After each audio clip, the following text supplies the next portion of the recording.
Hey, I love therapy, and in fact, I've been going to therapy since I was around 6 years old.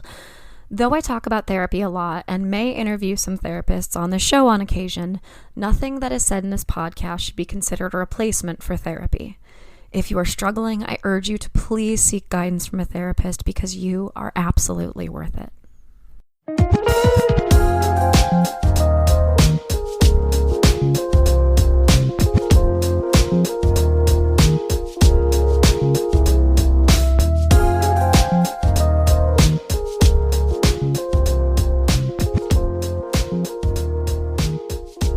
Hello, everyone. You are listening to Wine, Dine, and 69, a podcast about dating, relationships, sex, and self-love. I am your host, Rachel Dalton, hopefully with better audio quality in this intro this week. Apologies for the last one.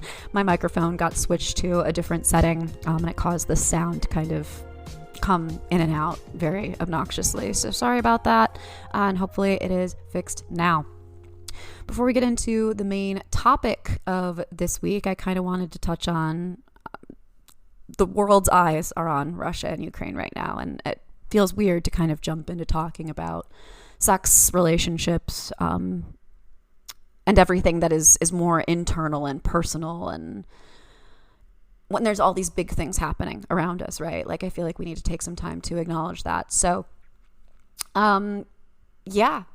this is awful, and of course it's not the only thing happening in the world right now that is awful. There have been a lot of things that are not getting the same attention that Ukraine has, but I think it's been good for us as Americans. Our news is so focused, and I know that there are some listeners here who are not in America, but speaking as an American, our news sources are so fixated on what's going on here. And I mean, look who's running the country for 4 years. Not that things are insanely better now, but I'm a little less scared. So, but yeah, and then the pandemic, every country kind of had to put their own health and safety of their people first, which makes sense. And I understand that.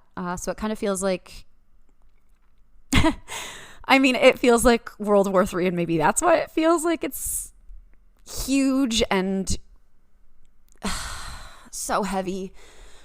But it also just feels like the first time that, we're kind of able to look outside of our own little American bubble, which is important. It's important to remember that there are other things happening around the world, and there's pain in a lot of places. And just because, our news sources aren't focusing on it, I try to take on a lot of other news sources from around the world just to try to get a sense of that. But, all news at this point is difficult. So I hope everybody is, obviously my thoughts are with everybody who is struggling right now, whether you are in that part of the world or just watching it and really pained like I am. And I hope you're taking care of yourself and taking those news breaks when necessary, because the best thing that you can do is take care of yourself. Being informed is important, but being informed means nothing if you're not taking care of yourself. You can't support or do any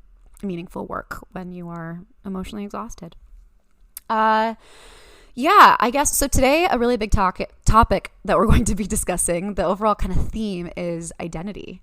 And it feels really appropriate that when this is coming out, it'll be yesterday, was the 25-year anniversary of when Buffy the Vampire Slayer aired, the first episode. And Buffy the Vampire Slayer was a huge part of my identity. And so yesterday, I mean, there's a lot of really bittersweet feelings about it with, again, news that has come out in recent years. God, everything is just shitty, isn't it? But yeah, it was a really important part of my childhood, of me growing up. I was bullied as a kid, and Buffy kind of taught me what feminism was before I knew what that word even meant, and taught me how to be powerful. And I kind of got my sense of humor from the show. It sounds silly to say that a television show means so much to me, but it does. Identity. Yeah. It's weird, and it's such a weird show to link so much to your identity, but there it is. Today, I'm going to be talking to my an old friend of mine. We've known each other for a really long time, actually, Anna. She is a coach, and we talk a lot about identity and also kind of the blend of science with emotions. I think that Anna and I kind of both come from really similar places on that front of wanting to try to understand how the human mind processes feelings through kind of a logical, scientific lens. So definitely want to have her back on. I mean, she and I have fun conversations just like over Messenger. So definitely was a blast to have her on and just have, just a full hour to talk and laugh and tell stories. So before we get to that though, I was actually going to talk about something totally different in this intro. More like, I don't know, heavy stuff, as if this isn't already heavy. Just some like, I don't know, realizations that I've had, things I've noticed in terms of, and kind of when it comes to interpersonal relationships. But I kind of realized that Anna provided a resource which kind of covers a lot of my feelings on it. It's about women's relationship with other women specifically, it kind of touches on men too. But it is an essay by Adrienne Rich. I've always liked her poetry. It's called Women in Honor, Some Notes on Lying. And I kind of, as I was reading it, I mean, I have my copy just highlighted to death over here. I realized how much it spoke to me and, just kind of how I've been thinking about interpersonal relationships and how we communicate with each other. So I figured that I was just gonna kind of read some of it so that you could hear some words that are more put together than mine at the moment. So here we go. Women's honor, something altogether else. Virginity, chastity, fidelity to a husband. Honesty in women has not been considered important. We've been depicted as generically whimsical, deceitful, subtle, vacillating, and we have been rewarded for lying. She is asked point blank a question which may lead into painful talk. How do you feel about what is happening between us? Instead of trying to describe her feelings in the ambiguity and confusion, she asks, how do you feel? The other, because she is trying to establish a ground of openness and trust, begins describing her own feelings. Thus the liar learns more than she tells. She may also tell herself a lie, that she's concerned with the other one's feelings, not with her own. But the liar is concerned with her own feelings. The liar lives in fear of losing control. She cannot even desire a relationship without manipulation, since to be vulnerable to another person means for her the loss of control. The liar has many friends and leads an existence of great loneliness. See? Women have been driven mad, gaslighted for centuries by the reputation of our experience and our instincts in a culture which validates only male experience. The truth of our bodies and our minds has been mystified to us. We therefore have a primary obligation to each other, not to undermine each other's sense of reality for the sake of expediency, not to gaslight each other. Women have often felt insane when cleaving to the truth of our experience. Our future depends on the sanity of each of us, and we have a profound stake beyond the personal in the project of describing our reality as candidly and fully as we can to each other. When we discover that someone we trusted can be trusted no longer, it forces us to re-examine the universe, to question the whole instinct and concept of trust. For a while, we are thrust back into some bleak, jutting ledge, in a dark pierced by sheets of fire, swept by sheets of rain, in a world before kinship or naming or tenderness exist. We are brought close to formlessness. And then the way that the essay ends, I'm just going to read the very ending of it. It isn't that to have an honorable relationship with you, I have to understand everything, or tell you everything at once, or that I can know beforehand everything that I need to tell you. It means that most of the time I am eager, longing for the possibility of telling you, that these possibilities may seem frightening, but not destructive to me. That I feel strong enough to hear your tentative and groping words, that we both know we are trying all the time to extend the possibilities of truth between us, the possibility of life between us. Yeah, and I don't know about you. I've read it like 6 times since Anna mentioned it, and it's so powerful. I'm gonna include a link in the episode notes to where I found it, so you can read it in its entirety. But definitely check it out. Anna is full of awesome resources. Those are all going to be in the episode notes as well. And she's just, I'm so excited for you to meet her. She is such an awesome person. She's somebody who I have admired for such a long time. And it was great to just kind of shoot the shit. I love it when it's just, somebody that I know and it's talking to a friend. So going to cut to a quick commercial break, and then please enjoy my conversation with my dear friend, Anna. Hey there, I'm Megan Martin, and I put the manic in Manic Pixie Dream Girl. And I'm Janelle Megan, and I'm a self-proclaimed Bond girl, and I make every conversation way too deep. We're both professional actors, producers, and models. Cause and Creation is a podcast where we talk about all things creative, including interviewing other awesome artists that are breaking new ground. We'll be taking a deep dive into who they are, the work they do, and more importantly, what moves them as artists. You'll get an inside look into the minds of award-winning filmmakers who are promoting new content, writers who are on the first draft of their novel, video game designers who are creating a whole new world from scratch, and so much more. If you want to get to know creative, or just want to get to know us, come hang out with us at Cause and Creation every other Thursday. Cue the applause.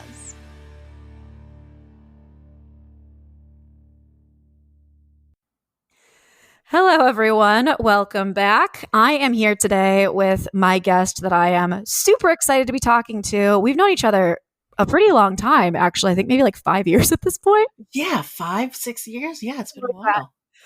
Anna, how are you doing? I'm doing all right. I'm excited to be talking to you this evening. Yeah, no, we go way back, and you have really carved out a really cool niche for yourself. Niche. That's the word. I'm an English major, I promise. You've carved out a really cool niche for yourself. Yes, just, I guess, start off telling everybody, what you do, how you got there. Yeah. My name, I'm Anna. I think when people ask me all the time, like, what do I do? And my first answer is always, I'm a coach and a consultant. And I tend to lean on the consultant portion, but I'm trying to shift focus away from consultant onto full-time coach. But as a strategy consultant, I have an MBA, I have an undergraduate degree from Duke, I have majors in neurobiology and physics and women's studies. I've, received venture capital for, later sold my own company, one of the top PR executives in the United States. I've gotten all kinds of awards and accolades, which is I'm very thankful for. But in strategy consulting, I'm old enough, so I would hope I would have at least some level of impressiveness, right? But from a strategy consulting point of view, I consult in high stakes and time sensitive stakeholder situations, such as mediations of hundreds of millions of dollars, high level negotiations and board level change initiatives. But as a coach, which is what I really am into on a personal level, I'm in the process of certifying as a master level coach, which was the highest level certification from the International Coach Federation, which is the gold standard of coaching in the world. And so there are only 1,500 of us around. I'm also certified in authenticity, and I was recently approved by the state of Georgia and the American Counseling Association to be certified in trauma recovery, grief, and loss. Ooh, okay. Yeah. That's very cool. It's really interesting as a coach to have that. And I think it's because I have coached almost, 6,000 sessions in the past 4 years. So I'm in the third phase of my career at this point, and there's a lot that I can do. I think the best way to describe what I want to do in this world is really to make it a better place, one person at a time. So the majority of my interests reside in the analysis of and understanding communication and influence and connection, both internally within ourselves and between groups and individuals. So when I first got this question from you, I thought, well, what is the simplest way to describe what I do? And I thought, well, the simplest way to think about it is that I try to understand the following questions. So the first set of questions is, what is a person's relationship to himself or herself? And specifically, what do individuals believe and feel about themselves? And then the second question is, how does that belief, right, or that relationship to oneself bring those people or, individuals closer or further away from their stated desires and emotionally intimate connections? And then the third question is, what happens between what we think we're communicating and what others interpret? Oh, gosh. Yeah. And how do people influence one another? So that's really what I do. That's what I think about all the time. I think it's fascinating too because, we talk about relationships and interacting with other people, and that's friendships and family too, of course. Yeah. Mm-hmm. But it can be such an emotional thing. And what I love about, the work that you do, and, you've been consulted on like articles on like Bustle and stuff. I know that sometimes I'll just message you and be like, hey, look. But it's what I appreciate about it is it's such a logical look at something that is emotional. Yeah. And it's trying to find logical ways of explaining emotions and also trying to introduce logic to emotions so that you can understand them, which is just, what I'm all about forever and always. So it's really, really cool. Well, if we look at the science of relationships, all right, the stuff that goes on in our brains and how we interpret words, right, and behaviors, we really can break it down into these bite-sized pieces, almost even at a cellular level of the information that a person gives out and how that will be interpreted and acted upon. It's really fascinating. You can make a flow chart. Oh, I have, and you've seen it. Like I've made flow charts before, right? Like I've made flow charts before, right? About this, and I've graphed things, and now that I've coached thousands, like I've built this database where I am parsing it, right? And I'm saying, oh, there are these patterns based on age and geographic location, ethnicity, religion, gender, right? And it's just, and it follows, you can even if you look at it from a geopolitical point of view, you can see where some of these shifts. So for example, with COVID, right? There was increase. There was such an increase of breakups. It was, I worked nonstop starting in 2020. Yeah, I bet. Yeah. Coaching with people about their relationships, about themselves too.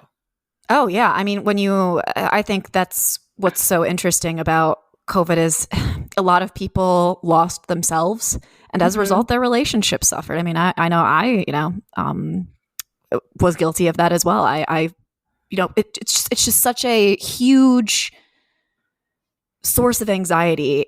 How is it not going to affect your mental health? And your mental health is going to affect your relationship. Correct. So, at base, and that kind of gets into this idea of this sense of self and having a really clear sense of identity and who you are and how to stay grounded and nurture yourself from within. So I guess talk to me a little bit about how you approach that with people. Well, I first talk about self-love. Okay. And because I think that's where it really starts. And if we look at the definition of self-love, so, which I looked up the other day, because I have my own definition.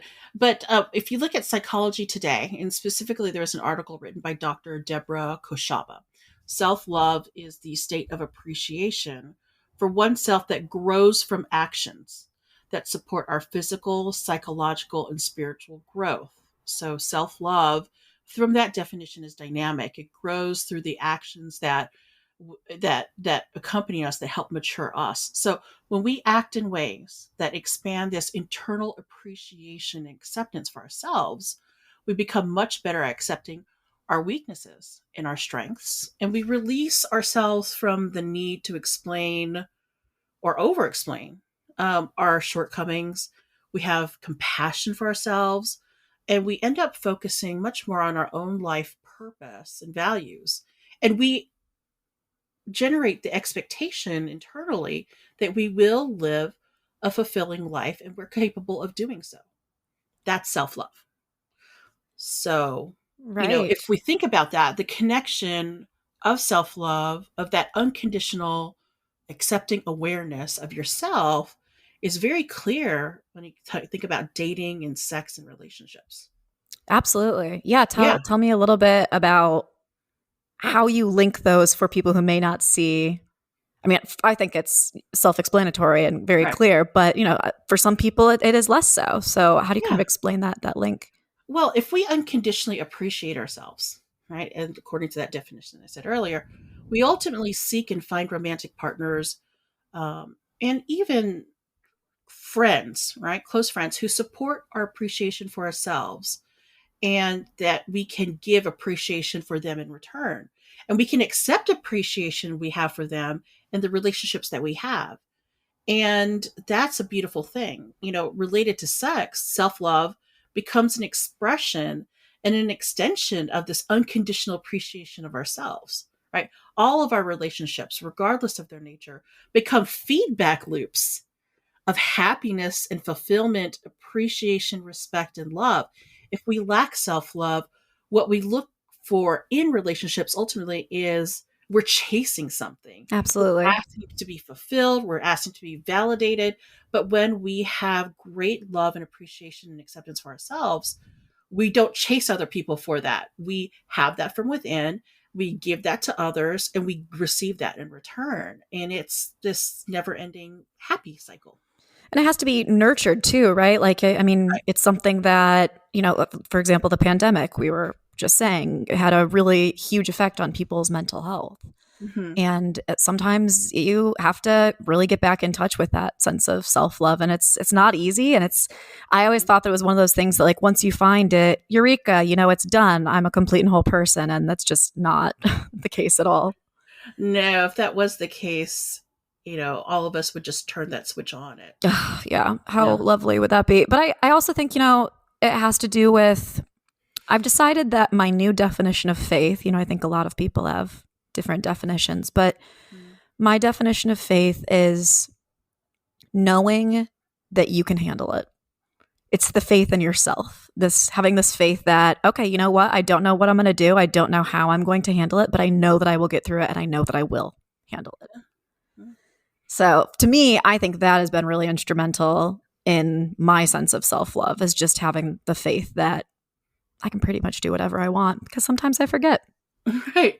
I mean, when I think of that definition of faith, to me goes hand in hand with trust, right? Mm-hmm.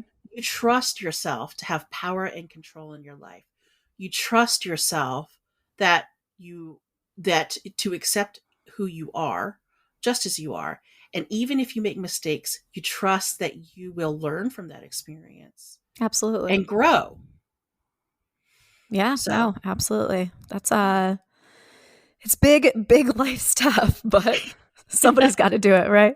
Yeah. Yeah. And I talk about self-love all the time with all of my clients. It's a big deal.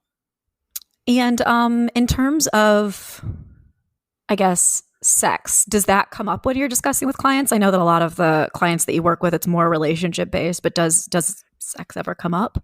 All the time. I mean, sex and love go hand in hand. I mean, I think so, but not everybody does. I mean, I certainly think so too. I mean, as a late bloomer, yeah, sex and love go hand in hand. Yeah. Okay. Well, yeah. I'm glad to know that it does come up and that people are, on the hunt, on the search. All right. I guess so. I want to know a little bit more about you and your kind of personal journey. Okay. I know that when we were talking about what we're going to talk about today, we talked a lot about identity, and like I said before, I've known you for a while now, like years, even though we've never met in person, and you are so confident and strong and just kind of have that faith and that trust that we were just talking about in a way that I've always really admired. And I guess I'm wondering, how did you get there? What are the steps that you took? What are the steps that you encourage other people to take? Well, it's interesting because you and I met around the time, I think a few years before that, I had decided to really step fully into that part of who I am, the confident, I'm not going to be swayed by whatever chaos could be happening around me or that I happen upon. And throughout my life, there were glimpses, I think, of that confidence and inability to be ruffled. However, there have been countless times in which I've lacked confidence, was anxious, or exploded in anger. For example, I remember, I could play the piano, right? And they sing. And I remember for every recital, I would bomb because I didn't practice, and I wouldn't practice out of anxiety. I procrastinate, I withdraw, I lash out in anger. I do a lot of things I definitely regretted.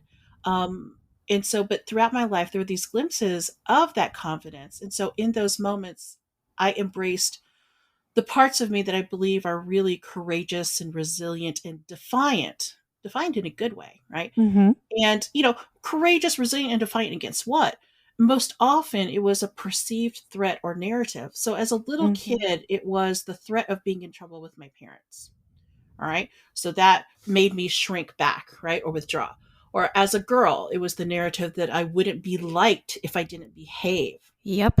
right? Or as a person of color, it's the idea that the objective was to belong and to pass for something as Mm-hmm. close to white as possible, or to grasp for some preset notion of privilege, right? Assigned to skin tone. Or as someone who identifies as queer, to be straight passing. And in my career was to be more masculine. So as I got older, I leaned more and more heavily into these ideas of being courageous and defiant and resilient. But if the perceived threat wasn't so obvious, I'd give into this anxiety. What will people think of me? Can I do this? This seems like a lot of work, so I'm not going to do it. I don't want trouble. I want everyone to like me. But the turning point for me probably was in 2013, because that was when my dad had his second stroke. And I had to take him to the Philippines because the stroke left him with a multifactorial dementia. And so that experience was the worst. That entire year, my life was not my own. I lived for my dad, which he needed because he was ill. However, when I went to the Philippines, I felt completely stripped of who I thought that I was. I was alone. I was surrounded by conflict. I was abandoned by my mother and my sisters. I was unknown by my father's family. I was rejected by my half siblings. I was in a foreign country in a culture that was foreign to me. And they looked at me like like a bastard because I Mm-hmm. was my father's second family. And so in the Philippines, being legitimate or illegitimate is a big deal. So because I was the second family, I was considered illegitimate. And it's just really strange because in the United States, people don't look at you in that same way. I mean, I felt like some big shot when I went overseas. And I was like, I have this MBA from Duke, I have all this money, and I can get any boyfriend, I get dick whenever I want. It's kind of like, sorry. Yeah. Yeah. Like I can do anything I want. And I'm over there and people are like, we do not give a fuck about all of that. Right. And so I felt so ultimately in that whole year, I felt so broken down emotionally and detached from anything and everything that originally defined who I was, that I had no idea who I was at the core, because I had anchored my identity to some external view of myself. Does that make sense? Absolutely. So then I rebuilt myself. Yeah, you're Like completely, I was going to say, you're completely stripped down. yeah, completely. Like I realized I had nothing there. Like there's nothing about that. So because I had attached my value and my identity to things that I had accomplished, and to this image that I thought that other people would think, that would cause other people to think well of me. It was not based on anything that I wanted. So as I rebuilt myself, I took all the things that I thought that I valued, and that said, this is who I am. I'm going to start living my life in the ways that best express who I am. These thoughts and worries are just getting in the way of who I am. And I believe that I can create and live my own reality. I'm going to embrace everything about me, accept that I'm human, love myself and others as hard and as much as I can, and trust that I can catch myself when I'm not living authentically. So in that decision, I chose to stop caring whether people liked me. I cared only if those who were closest to me, people who had earned the privilege of being like a best friend to me, liked me. I stopped seeking approval from my parents. I stopped looking for a sense of belonging with my friends. I stopped looking for connection with former friends who seemed to use me for whatever energy they could drain from me. I realized that even in my career, I was seeking approval and validation rather than pursuing my own interests and what made me feel free. And so when I realized that, I let go of it all and I said, I do not give a fuck. Like, I am going to do whatever I want, when I want, and I'm going to stay anchored in that. Because I know that regardless of what I externally achieve, I'm good enough, I'm smart, I think I'm creative and funny, and I love a lot. And I have a lot of love to give. and I can articulate that. And that is where my value resides for myself. So that's where I stepped into that. And then I met you. And then, yes. And I just got to see, I mean, that's the beautiful thing though, right? Is that, people have this perception of you and there's this beautiful, messy, painful story behind it always, right? Like almost always. Yeah. Like it actually just reminded me of, Cary Grant was actually born Archibald Leach. Really? Yes. So there's this column that one of my favorite authors wrote and said something along the lines of like, people were like, how did you become Cary Grant? Because apparently he wasn't always like that. He had a lot of other issues with his family and his parents. I think his mother was sent to an insane asylum when he was a kid or something like that. But anyway, they asked, how did you become Cary Grant? And he said, I pretended to be somebody that I wanted to be. Yeah. And then I became that person. And I don't know, there's some truth to fake it till you make it. But I like this idea more of rebuilding. Yeah. I mean, so it's part of my personal history, right? And I've been through a lot of therapy. And in that therapy, as I would share with my therapist voicemails from my mom, for example, or recount experiences with my dad, or emails and voicemails and with my parents in general, my therapist said, I don't treat your parents, but based on everything I've read and that I've heard, both of your parents sound like narcissists. Both? Yes, both of my parents sound like narcissists. And so as time went on, she became convinced that they were, because and I started reading a lot of books about narcissist parents. So lucky me, right? But also my mother she did go to a therapist and she was diagnosed as having borderline personality disorder too. Okay. So, in that, I think this is what produced my sense of I don't know who I am, because I was raised to live my life to fulfill the hopes and dreams of my parents. So I didn't have an anchoring identity. I had no idea who I was. So you take away all of that, like the achievements and the fun, shiny stuff, there's nothing, and both. So I learned as a child that the only way people will like you is if you lie. You present a version of yourself that's not actually true, because no one will love or accept or take kindly to who you truly are. Yep. No, I completely get that. Yeah. So, that's how I got to this place, because I had to learn to, whenever I felt little girl me triggered and anxious and afraid and upset and wanting to act out or cry or chase after something that wasn't beneficial, right? Like I had to learn to sort of center myself and refocus and say, I will always love you.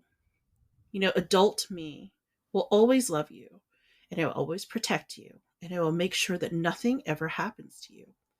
And once I started having that internal narrative of love and acceptance, and that it was okay, right? And I was allowed to have feelings, and that just as I am with my messy feeling self, that was perfectly fine. Yeah. Right? And 100%. So as I had that narrative, that's where I really began to step into, I'm going to say what I want, right? I'm not going to intentionally try to be mean to you. And if I hurt your feelings, I'll apologize for that, right?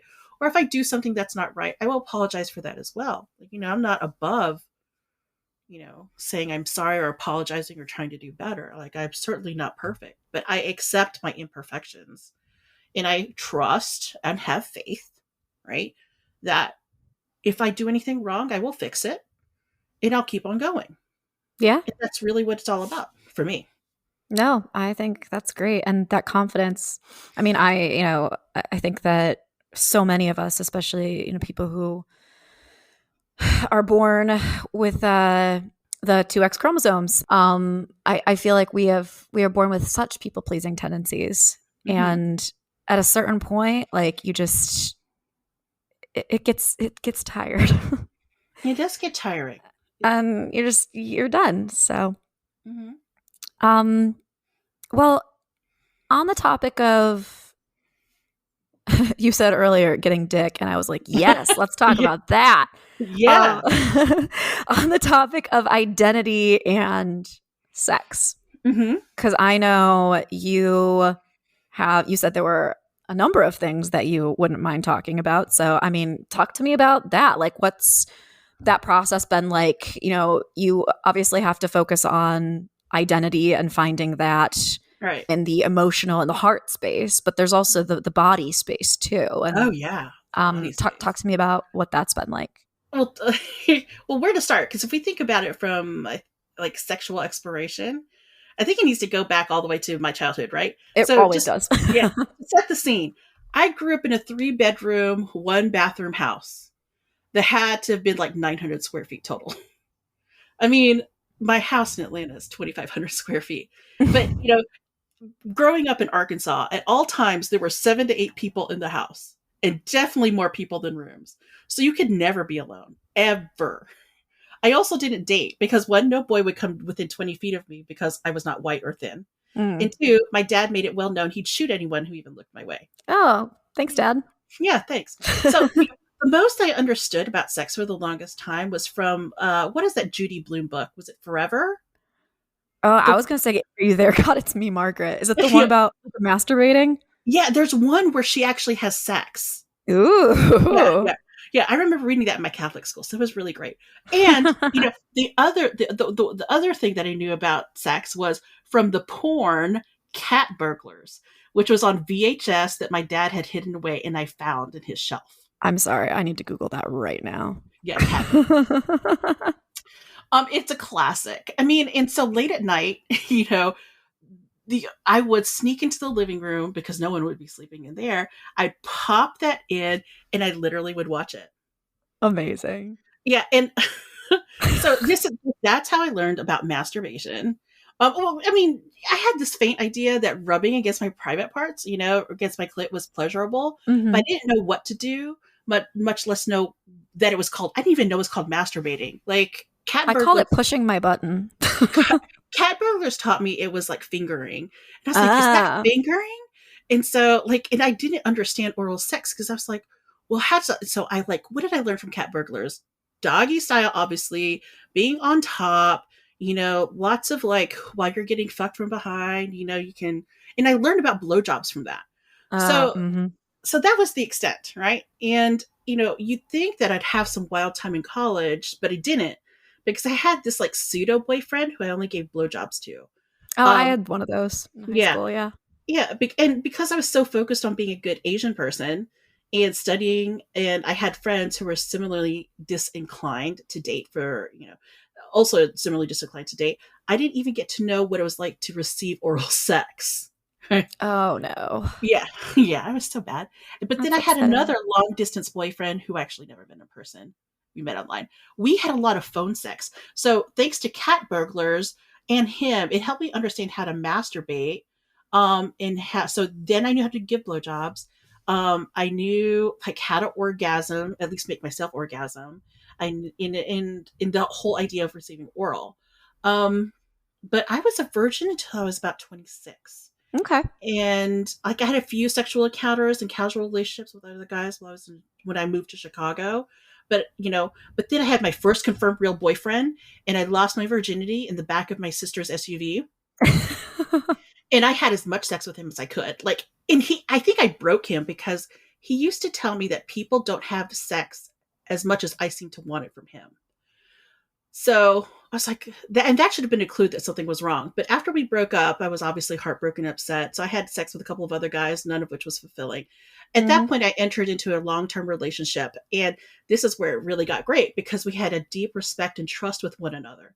In addition, while we had a similar number of sexual partners, I seemed to have more sexual experience from him, despite not having any, except only one partner up to that point, which clued me into the idea that women can find sexual partners with little effort. Yeah. Like, and so that's where Dick's Rain from the Sky came to my mind, because as he was describing to me, like, I've only had 2 sexual partners, and I haven't had much sex before that, or sexual experience before that. And I was like, well, I've given lots of blowjobs. I've been fingered lots. Like, I've only had sex, like, I've only fucked with one person, but I've had, like, if you put into my count all the blowjobs and like fingering and making out I've done, Yep. like, my numbers suddenly are like 20 or 30. I was Like, the same way. Yeah. yeah. And I was like, wow, Dick's Rain from the Sky. Yeah, no, they truly do. And I think that's one of the weirdest things too, is that, a lot of people assume, oh, like, you have this podcast, you talk about sex all the time, you probably are really experienced. And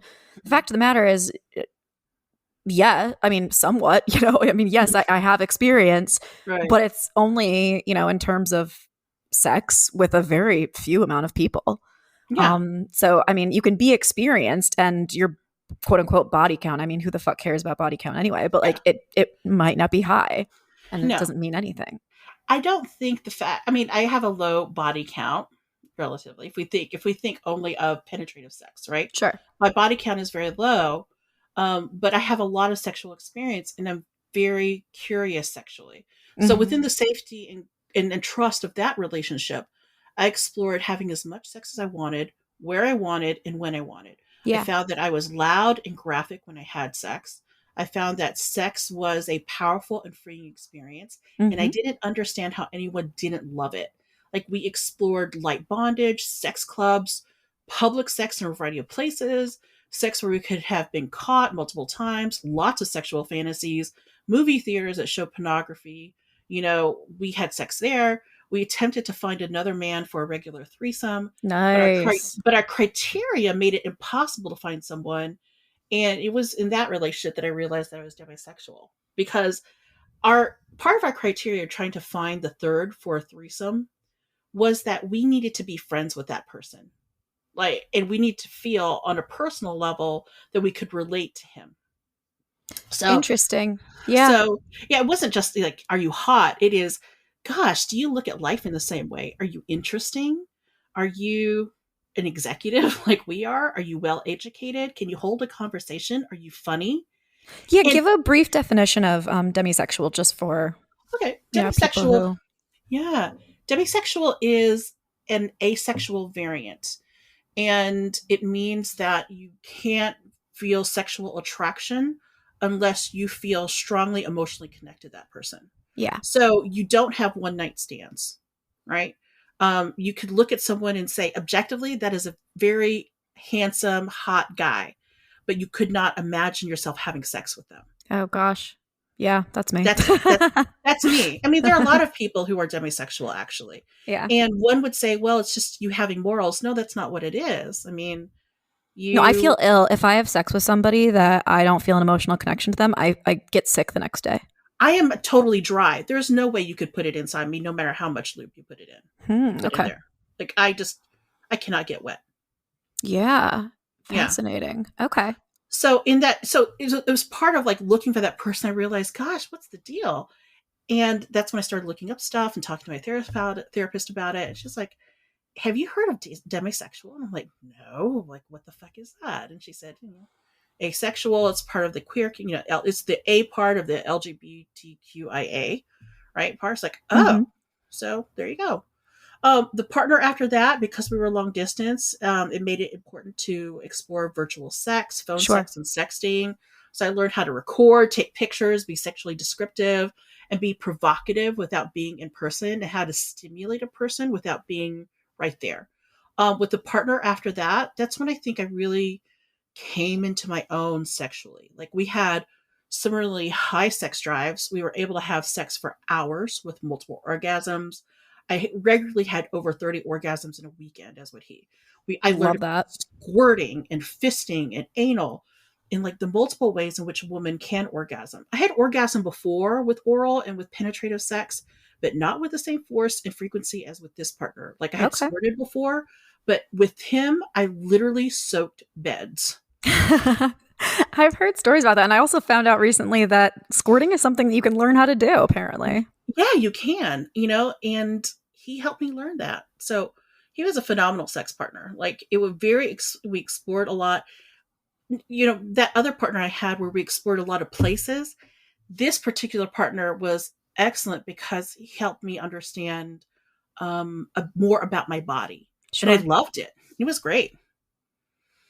Yeah, And I that was sounds really, incredible. yeah, and I was really confident about it because I had self-love. So because I had that confidence and acceptance of myself, I was like, I will try anything. Like, will this get me off harder and faster? Yes, yes, I will watch porn with you. We can reenact those things. Do you want to tie me up? Yes, I would love to do that. Right? Like Yeah. The yeah, yes game. yeah, I will try anything at least twice. That's a good rule of thumb. Yeah, once sometimes isn't enough. Yeah, yeah. I mean, To I really remember know. exactly. Like I remember once going to a sex club and thinking, "Gosh, I don't know if this thing is for me." And it's like, "I'm going to go again." And I went again. I was like, "This is fantastic." And I realized, oh, the trick for me in sex clubs is to one have very clear boundaries and be Mm-hmm. really clear about what you're going to do and not do, and stick to that. Don't let anyone coerce you into doing stuff that you don't want to do. Yeah, If no, you don't want to be absolutely. touched, you don't have to be touched. No, and know what those boundaries are going in also Yeah, for sure. Yeah. yeah, yeah. Yeah, okay. That's I mean, I love it. Like that's a lot and I love it. I mean, gosh, I mean, that particular partner, I still have very fond memories of him. I mean, I learned about, it's not just for me, it's not the G spot, it's the A spot that Uh-huh. really Yep. triggers all this stuff. I think I once talked to you about that, didn't I? I'm sure we have. Yeah. I Yeah, was like, no, we oh, did. We definitely did. I'm remembering it now because I feel like you like walked me through it at that time. yeah, it's like, oh my God, there's the A spot. This is what I found. And, like that particular partner realized that the best way to reach that for me was to basically curl me up into a ball. Yep. And yeah, and then he either with he manually or with his deck could get there, and then once he uncurled me, right, it was like just gushing like everywhere. I'm like, what is this? This is amazing. It took us over a year to get anal right, to actually do anal, and Yeah. then after that we were doing anal all the time. Oh wow. Okay. Yeah, that's still Yeah. something I haven't delved into. Someday probably, maybe. And to me, anal is like it's a sex act, that is a type of sex that requires 100% trust Yeah. in the partner. And a lot of patience. Like sometimes your ass just doesn't want it and it's like not going to allow it to happen. Yeah. And you just got to say, okay, let's Not go do today. other fun stuff. Yeah. Absolutely. Mm-hmm. Well, how has that these different experiences played into you try something and I imagine it's like putting on a hat, I guess, let's say. And Yeah. it's like, all right, let's try this. Maybe I'll try. You tried it twice, and maybe it's not the biggest fit. Like, how has that fit into this identity journey for you? Well, it's really required me to lean heavily into articulating my needs and understanding what my boundaries are Mm. and identifying for myself what's a soft boundary and what's a hard boundary. Yep. So if I were to use a very physical example, it would be fisting. Right. All right. So um that particular partner and I tried fisting and we, tried for almost 9 months and he could not get past the first four fingers, right? Mm-hmm. And part of his thumb. He just couldn't. We kept talking about maybe he should just jam it in there. And I was like, no, the idea of that is not a good idea. So we kept trying to work at it. We would try extensive foreplay. We would have lots of orgasms and then we would try it. And it's just, like I kept saying, yes, let's try. And then it became this hard boundary. I was like, I can't, like, I think it's just from an anatomy point of view, the way his hand was constructed It's a and the no. way, yeah, it was just a no. Like I Yeah. said, that has to be a hard boundary. And he said, well, one of my friends, she was telling me that he just jammed it in there. It's like, Nope. that's great for her. But I think that's the hard boundary for me. Like, I'm Yep. just not going to have it jammed in there. We've tried all kinds of stuff and I think that's not going to happen. He was not so happy about that. But it's not as if he was upset with me. He's like, oh man, we got so close, kind of upset. But Yeah, just bummed. yeah, but in my coaching, I talk extensively about sex with people, and I was so jealous of some of my clients who could be fisted all the way up to their partner's elbow. And I'm like, Oh my well, gosh. well, damn it. Like, I can't do that at all. That's sad. Like, generally speaking, I think I could do anything, but apparently I can't be fisted up to an elbow. You have so many other lovely attributes, though. That's true. You can't put that on a resume, right? Or a bio. I mean, I would love it if you could put some more colorful, interesting things on resumes, but Like, alas, that's not loves anal, Yeah. Not the world we live in. definitely can do that, and can be fisted up to elbow. No, I don't think that would work so well. Alas. Alas. What are kind of going into the coaching and talking to people about sex, talking to people about relationships, what are some things that you've taken away from talking to other people? About sex and relationships? About all of it, yeah. Yeah, I mean, you need to, in order to know what you value, like what's important and what your goals are, you have to understand yourself, at least in some ways, right? Mm-hmm. It's identity, and identity evolves. So it's not as if you say at 25, this is who I am, and just stick with that. Like at 25, if you asked me what my identity was, I would have said I'm Southern because I was born and raised in Arkansas. I'm Filipino and brown. I'm well educated, and I'm female. Pretty sure I like only boys. The idea of women is okay. I'm smart and I'm funny and I'm thoughtful. Like that would be my identity. But, as time has gone on, the sexuality component has added, right? The demisexuality, the queerness, the fact that I am still very open sexually. And I think all of it's really great, right? My feminism, that I'm practical and pragmatic, that I'm unapologetic in who I am and what I want. As I've gotten married, as I got married, my definition of family evolved over time because I have a really problematic relationship with my blood relatives. I realized family is what you make of it. So, that's an example of how identity, and if you love yourself and understand yourself, what you define as yourself expands and grows too. No, absolutely.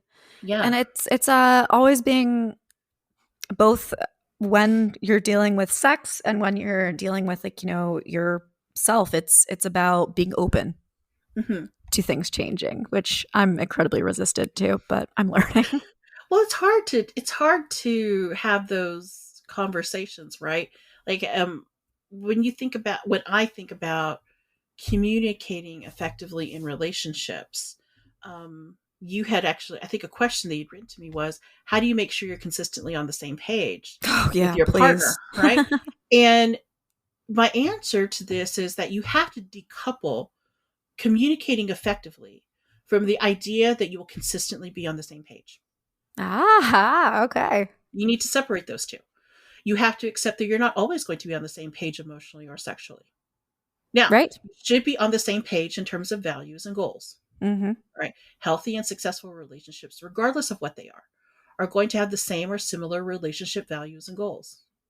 So when you first meet someone that you're attracted to, it's super exciting and you're interfacing on a very physical and spontaneous level. And your goal, if you like this person enough and are attracted enough to them, you want to convert this attraction into opportunities to get to know each other and build memories along the way. And as that happens, the getting to know each other, you're evaluating each other for whether you are a long-term fit. Right. And so over time, you figure out where and how you match up on the values and goals that you have and share. The rest is literally a series of negotiations. I guess that's what I mean by like on the same page. Like how do you navigate those conversations to make sure that you at least understand one another, even if, you might disagree on something? Well, in that understanding of yourself, right? Your self-love and in defining what your identity is. All right. You can then prioritize what are my non-negotiables and what are my negotiables. Yeah. Right. Where's the wiggle room in here? So when I think of the relationships that I have, both platonic and romantic, they all have a few things in common. Every person who gets to be emotionally intimate with me is grows individually, supports my growth, and supports the growth of the relationship. Sure. That person is courageous and active in the relationship, meaning stuff just doesn't happen to them. Together, we actively work in promoting this relationship or whatever it is. There's acceptance and respect. And Yep. there's also honesty and truthfulness. And honesty and truthfulness are two different things. Truthfulness is about the integrity of the data, right? The sky is blue. Okay, Right. that's fine. The world will end in 6 months. Okay, right? But honesty, well, I don't think the world is going to end in 6 months. But I mean, I was going to say we can dream, but we can figure it out. But honesty is about when you present that data, right? As close to or before as close to the experience that the person is supposed to have. It's almost a heads up, right? mm-hmm. For example, a truth may be, I find myself becoming less and less attracted to you. Not you, but my partner. One. Mm-hmm. Right? And that's a hard truth to say. It is, but I'd rather hear it sooner rather than later, right? So we can work through it. And that's where honesty comes in. Yep. And so there is that, to me, for anyone emotionally intimate with me, there is a moral obligation to be honest and truthful with me about what's going on. Yes. Right? And you are beholden to one another to articulate that as quickly as possible so that you can both be dedicated to the work of getting through that together. Or deciding together that maybe it won't work, but at least you're doing it together. Right. You should not make decisions in a vacuum. I'm not projecting. I'm not bitter. It's okay. We can move on. You shouldn't. No one should. I mean, if you're in a relationship with someone, that's part of being vulnerable. That's part of being open with someone, right? It is. So that's how you make sure you're consistently on the same page, and that you look for the values that their values match up with yours. Yep. Now, this is where self-love comes in. If you don't have self-love, right, you will be afraid. Yeah. Because you don't accept yourself, therefore you cannot accept other people. So you're afraid of always upsetting the other person, and you suppress your own truth. And so the other person thinks everything is fine, or they pick up subconsciously your anxiety or depression and withdrawal, depending, right? Or both. And that becomes unattractive to them. And because they don't want to upset you, they say nothing. It becomes this cycle of not saying the things that need to be said. No, absolutely. Absolutely. Right. So it all goes back to that identity and self-love. Yeah. It's funny that it does, right? Mm-hmm. Like it really, truly does. At the end of the day, I don't know. I think that's like one of the things that has been really big in the pandemic for a lot of people. And I know for me, like just kind of, all right, what are my values? What are my roots? Where do I come from? Mm-hmm. And what do kind of like that rebuilding of like, what do I want to keep? And what are the parts of me that I'm ready to, shed away? Yeah. Like, cause I've had like a lot of really great friends who are no longer my friends. At the time, the friendship really was helpful, but as I grew, they couldn't grow with me. Right. No, I've had those too. Definitely. Yeah. And it's sad when those kinds of relationships end, but just be thankful you had them. And it's true. Moving forward, right? It's true. Yeah. And it's so, I don't know, necessary to... It's funny. I've never thought about a part of self-love being having a good sense of your values and what your expectations are. But that's so true. And it makes me want to like make a list of, what my boundaries and my standards for my own self-love are. I think it's important to really understand this in as detailed a level as possible. Because if you understand that for yourself, you can then say, this is what I expect of others. Right. Right. Or you can say, maybe my expectations of others are not aligned with my values because I'm asking this other person to take on roles and responsibilities that actually like I need to fulfill for myself. Absolutely. Absolutely. Which I think is a pretty common thing to run into. Yeah. Yeah. Especially when, self-love might be lacking at times. Right. I mean, everyone wants to love and be loved in return. Mm-hmm. Everyone craves to be understood and seen and to matter to others. But to achieve this, you have to unconditionally love and accept yourself first. You need to understand yourself and see yourself and matter to yourself before asking others to do that for you. Absolutely. And so to me, this goes hand in hand with identity, because this idea of self-love doesn't mean that you have to be without fault or you must always be perfect. Self-love is accepting that you are human. You're a human being who makes mistakes, who has a past, and without fail will do at least one thing in the future that is at minimum cringeworthy. Like, but these detours are beautiful in and of themselves and are opportunities to learn and to grow. God knows I've done all kinds of stuff that I'm super ashamed of. But did I learn from that? Oh yeah, I learned a ton of stuff. Yeah. Like Absolutely. I mean, there's this one time when I actually, this is when I was doing my sexual exploration. All right. Okay. With that partner of mine, we were having sex in the front part of a pornographic movie theater. And that was okay. Yeah. And that's fine because there were other people who were masturbating all around. And so I was giving a blowjob to my partner. And someone was fingering me from behind, like one of the men who was like watching and jerking off. At that moment, that's when the police decided to do a bust on that. And, I was taken to jail and I spent, 3 days in jail. Oh and my it was gosh. really horrific, right? Because the police acted as if I was like some super slut.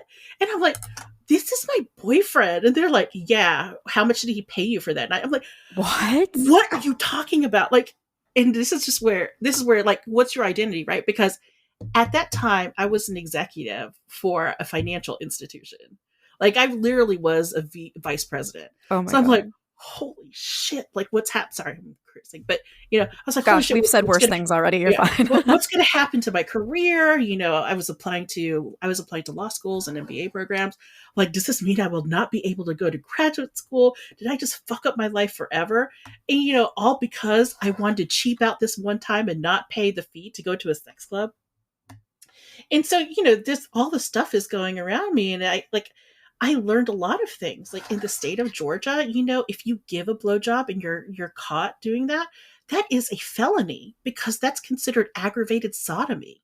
What? Yeah, but if you are caught receiving a blowjob, it's a misdemeanor because it's just sodomy. Oh, that makes sense somehow. When you think about who has the penises and who makes the rules and yeah. So convenient. If you were giving, if you're giving the oral sex, like it's a felony. But if you're receiving, it's totally fine. That's a fascinating story. I mean, I'm sorry that it happened, but I mean, it's pretty wild. It's so wild, right? But like, I'm not a slut. I mean, I'm not a slut. I just like having a wild time with. And even if you were, it would be okay.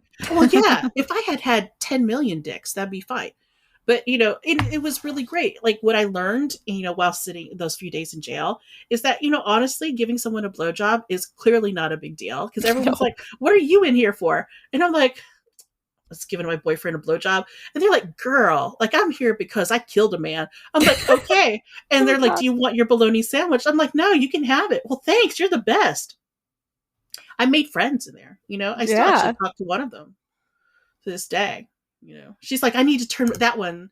She's like, I need to turn myself in. So I just drank a whole bunch, partied so hard and walked in high. Oh my God, amazing. Good for you. Yeah. Good for you. You might as well be inebriated if you're going to be spending time. Right. So, I learned from that. What did I learn from that experience? One, don't cheap out when it comes to your sexual exploration. Right. Two, make sure that you know good attorneys. 3, make sure you have enough money in your bank account to make bail if you need it. Like these are really important things. No, absolutely. Yeah. Well, I guess in terms of like advice, which that all of that's really good advice in terms of the attorney and the bail money.